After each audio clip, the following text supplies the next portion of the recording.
રાજ્યના શિક્ષણ જગતને હચમચાવી દેતા આ દ્રશ્યો જુઓ. કામના ભારણના કારણે શિક્ષકો જીવ ગુમાવી રહ્યા હોવાના આક્ષેપ થઈ રહ્યા છે. જી હા, વાત છે SIR ફોર્મની કામગીરીની. કામગીરીના અસહ્ય ભારણ અને માનસિક તણાવના કારણે 3 દિવસમાં 4 BLOના મોત થયા છે.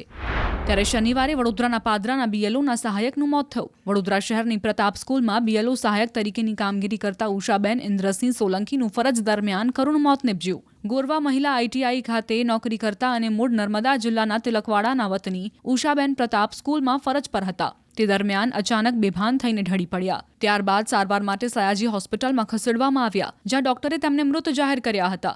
આ કરુણ ઘટનાથી તેમના સહકર્મીઓ અને પરિવારમાં શોકની લાગણી ફેલાઈ છે. તેમના પતિનો આક્ષેપ છે કે તેમની તબિયત સારી ન હોવાથી અમે આ કામગીરી ન આપવા પણ રિક્વેસ્ટ કરી હતી. તો કલેક્ટરનું કહેવું છે કે ઉષાબેન ઇન્દ્રસિંહ સોલંકી હૃદય રોગના દર્દી હતા. તેમની ફરજ દરમિયાન કોઈ દબાણ કે ટાર્ગેટ આપવામાં આવ્યો ન હતો. આ ઘટનાઓના પગલે શિક્ષણ જગતમાં ખળભળાટ મચી ગયો છે.